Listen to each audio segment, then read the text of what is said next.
All right, everybody. So I am in Yuma, Arizona, and I was going to show you guys around, but first I have to fix my flat tire, and then I can show you around.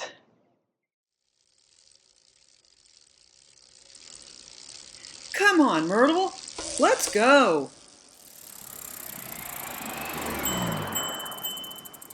So I got my flat tire fixed. Of course, it was a goat head. I'm telling you, Arizona and those goat heads, merciless. And I am in Yuma. I'm back in Yuma. I am at the Riverview RV Park. It's right on the Colorado River. And this park is much cheaper than the last one I was in. This one is $25 a night. And they have a minimum 1 week stay. So I have registered for a week, and I am back because I was here a week ago or so, and I came to get a bunch of routine medical stuff done in a little town just across the border in Mexico called Los Algodones. And it was very, very busy, much busier than I expected, and I wasn't able to get all the appointments that I wanted to get done. And then there was a Facebook page posting for a recumbent ride in Tucson, and I'm about 3.5 hours drive to Tucson, and I just decided that was going to be far too much fun. The weather was supposed to be really good, and so I just packed up, hitched up, headed over to Tucson. I think I was there for about 5 days, rode with my recumbent buddies. It was fabulous around the Tucson Loop, and I met some other friends I've known for just a super long time. And now I am back. And the reason is, while I was in Tucson, everybody pretty much said that Los Algodones is really the best place to go for any of the other Mexican towns along the border.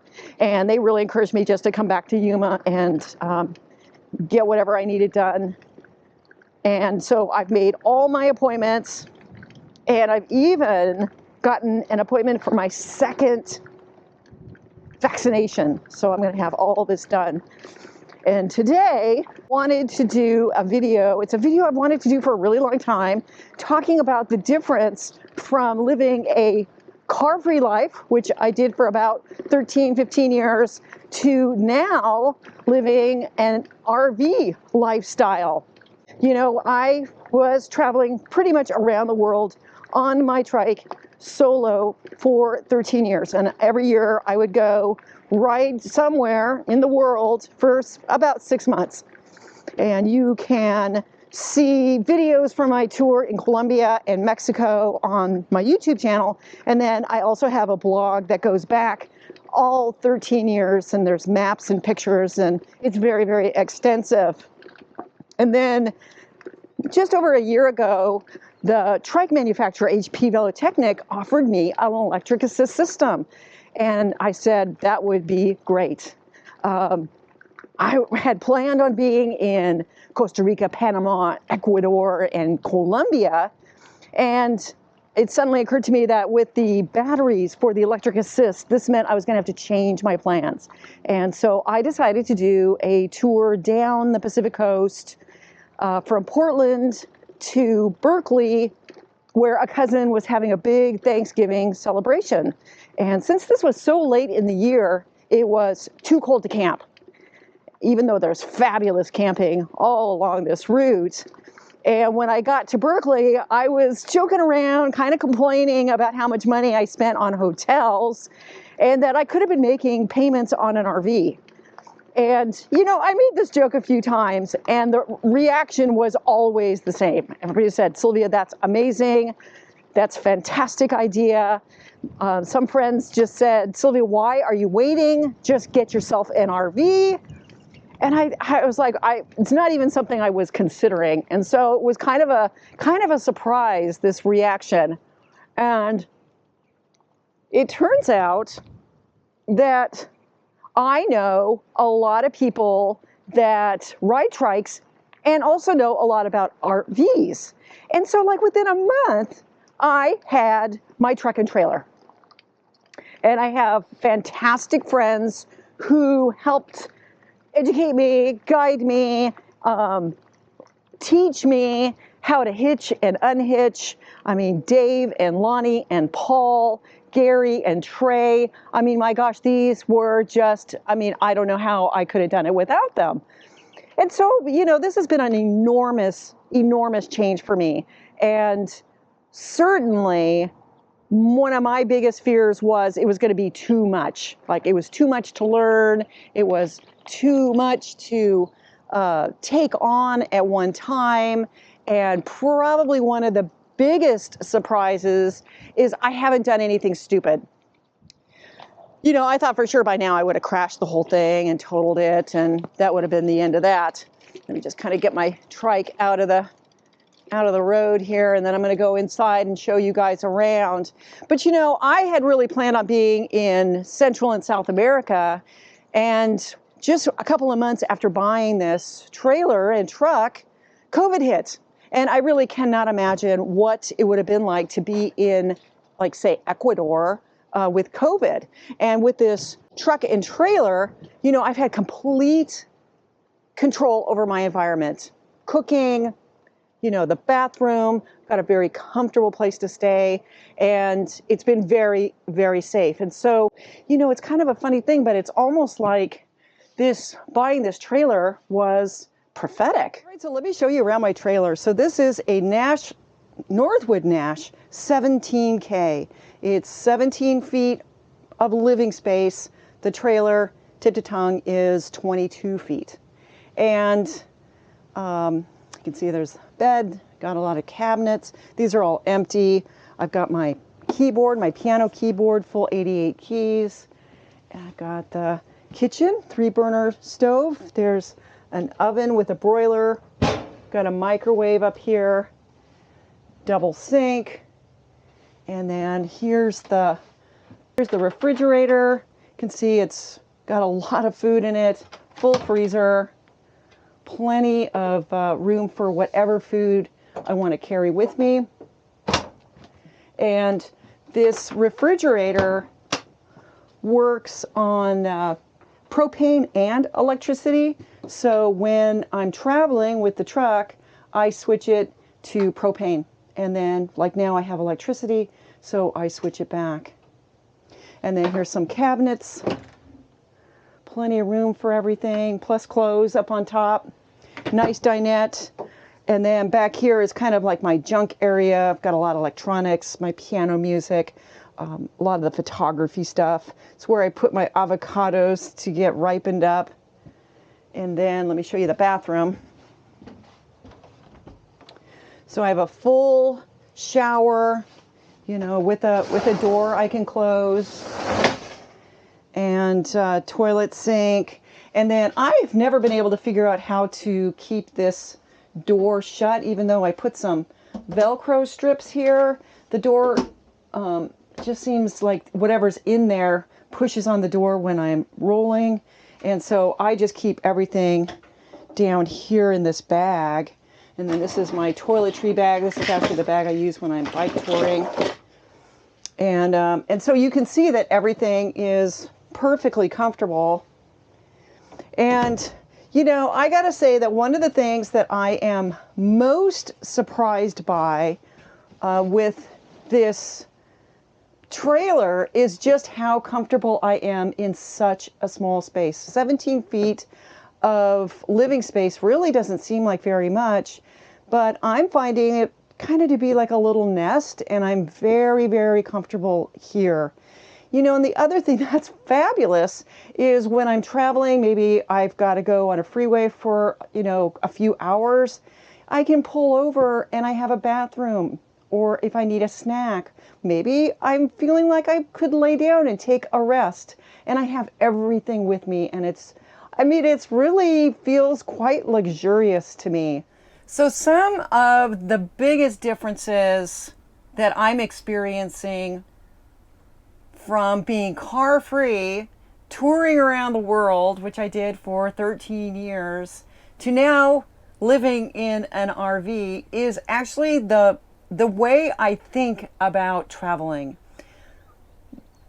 For so many years, I would pick a route that I would travel for something like 6 months of the year. I would pick a country, maybe I would tour through a few countries, and I would pick a starting point, which was always because I was flying in somewhere. And so that's where I would start the tour. And then I would try to map out a route that I figured would take something like 6 months. And it was a place that I could fly out of. My last tour, I was in Colombia for 6 months. I flew into Bogota, which is at 9,000 feet in elevation. I went much, much higher, 12,000 feet, and then down to the Caribbean, around to Cartagena and Medellin. And then I flew out of Medellin. And so I kind of had this route planned out. And anybody that's done any kind of touring knows that you plan out a route and you don't really stray very much from it. And so you see just this very narrow band that you are, the roads that you're riding on. And one of the biggest challenges for me with the RV has been where to go next, because there are just so many options. When I'm trike touring, I'm a really slow cyclist, and so I can't really do more than 35, 50 miles a day, and I have to be very conscious of the amount of climbing because that's where I'm extra slow. And so I always want to be done by 3, 4 o'clock in the afternoon. This is a safety concern. You know, it starts to get dark. I always travel in the wintertime, so it's even darker earlier. And then, you know, it gets to be 3, 4 o'clock. People are getting off work. They're impatient. They're also starting to drink. And so for me, I really want to be off the road by 3, 4 o'clock. And with the RV, it's just not an issue. And so when I'm looking at the map in my RV, trying to decide where to go next, I can go in any direction. And I'm not limited by, say, 50 miles. I could go 50 miles. I can go 200 miles. And so, you know, I've got this enormous circle of possibilities. And I'm telling you, finding the next place to go is really, really hard. The other thing with touring is, especially in the United States, anybody that's done a tour across the United States, you know, you fret so much about your gear, about being able to find what you need along the road, making sure you have everything you think you're going to need. But when it comes right down to it, the thing that's going to make or break your tour is the weather. And the weather in the United States sucks. And so one thing that has really opened up for me is I'm not really touring anymore. I am traveling. And if it's raining, it doesn't matter. I've got this, you know, very safe, dry, I'm very comfortable. If it's hot, I have air conditioning. If it's cold, I have heat. I have a shower. I've got a big refrigerator. I have everything I need. I can just stay put for however long I need to. I can also drive someplace where the weather is better very, very easily. And so, you know, the motivation of travel has really, really changed. When I was touring, it's really about getting from point A to point B. But now with the RV, my focus is really about places to ride my trike. And so I'm looking for cycling infrastructure. I'm looking for cycling groups, rails to trails, you know, different paths that are famous, maybe riding in national parks or state parks. And I don't have the time constraints that I did when I was trike touring. And the other thing is that I'm really interested in riding with other people. And so now that I have this electric assist, I can ride with anybody. And with my trike in the back of the truck, I can meet people anywhere. And so like this last weekend, I went to Tucson. I was in Yuma, and I saw on Facebook that there was a recumbent ride scheduled for Saturday morning. The weather was going to be really nice. And even though I'm a 3.5 hour drive from Tucson, it's just not a big deal. I got in the truck, pulled the trailer, found an RV park, and I was able to drive with my trike in the back of the truck to the trailhead to meet everybody. And with the electric assist, I don't have the issues of keeping up anymore. And so it just doesn't matter if they're really strong riders and I'm a really slow rider, but the electric assist is this great equalizer. And so it's just takes a lot of the stress away from who I'm riding with, or maybe there's a lot of climbing, whereas my climbing speed without electric assist is like 2.5, 3 miles an hour. But with the electric assist, that is just not an issue anymore. And so, you know, this has really been a huge shift in my motivation and my focus for travel. And I'm finding it to be much less stressful. You know, before I would really worry about making sure about so many things. And now, if the weather's bad, I can just stay put. I'm in this very nice trailer. I can also drive out of the weather. And so it's really been a very, very interesting shift just in the way I'm thinking and the way I'm living. I love touring, and I'm sure that I'm going to go back to doing more touring. But in the meantime, it's really a lovely way to travel around the United States. And there's, you know, it's a huge country, and not all of it is worth seeing. And so with my truck and trailer, I can go to, you know, the primo parts of the country and explore that, take a little bit more time and see the places that I really want to see. So those are some of the things that have changed and the ways I'm thinking about travel that have changed. I'd love to know what you guys think about this completely different way of traveling and the difference between touring and traveling, and what you think about the changes in my channel. Not completely focused on triking, but incorporating my RV lifestyle. Leave a comment in the comment section below. I love hearing from everybody. I try to answer all the comments, and I hope everybody remains safe and healthy. And as always, thank you for watching.